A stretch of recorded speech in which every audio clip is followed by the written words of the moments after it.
Right now, there is a kid finishing parents' evening in a heated discussion with his mother, saying, why does he have to study subjects he will never ever use in his life? And she will look at him blank-eyed, stifle a sigh, think for a second, and then lie. She'll say something along the lines of, you know, to get a good job you need a good degree, and these subjects will help you get a good degree. We never had this opportunity when I was younger. And he will reply, but you were young a long time ago, weren't you, Mum? And she won't respond, although what he implies makes perfect sense, that society's needs would have changed since she was 16. But she will ignore him, grip his hand more sternly, then drag him to the car. But what she doesn't know is that she didn't ignore him just to shut him up. She didn't lie because they were just returning from parents' evening and an argument in the hallway would look bad on her resume.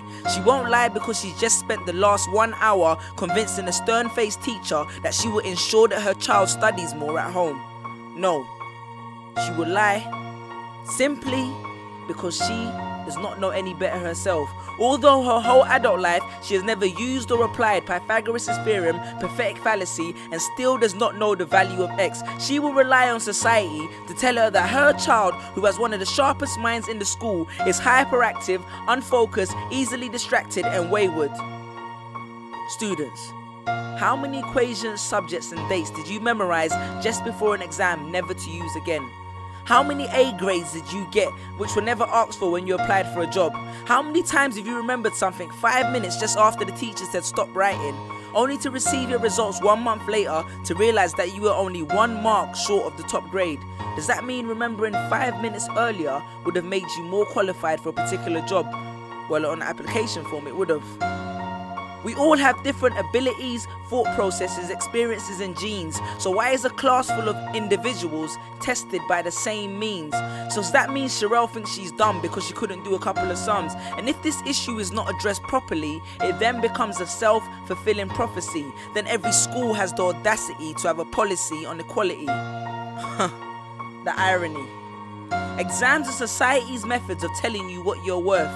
But you can't let society tell you what you are, because it's the same society that tells you that abortion is wrong but then looks down on teenage parents. The same society that sells products to promote natural hair, looks and smooth complexion, with the model on the box half photoshopped and has fake lashes and hair extensions, with pastors that preach charity but own private jets, imams that preach against greed but are all fat, parents that say they want educated kids but constantly marvel at how rich Richard Branson is, governments that preach peace but endorse wars, that say they believe so much in the importance of higher education and further learning, then why increase tuition fees every single year?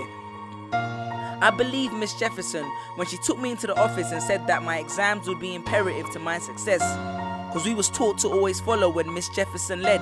But then I took Jefferson out of the equation and learned to think for myself. I realized we was taught to always follow when Miss led. The irony.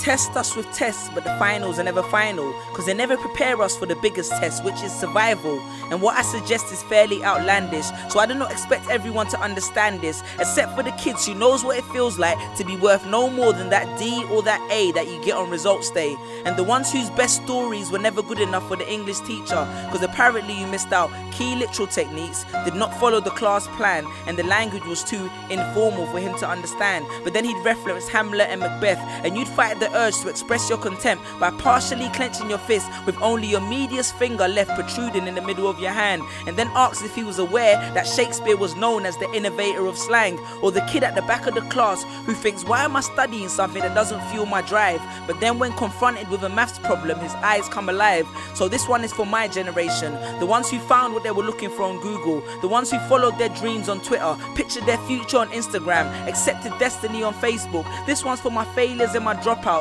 for my unemployed graduates, my shop assistants, cleaners and cashiers with bigger dreams, my self-employed entrepreneurs, my world changers and my dream chasers, because the purpose of why I hate school but love education was not to initiate a worldwide debate, but to let them know that whether 72 or 88, 44 or 68, we will not let exam results decide our fate. Peace.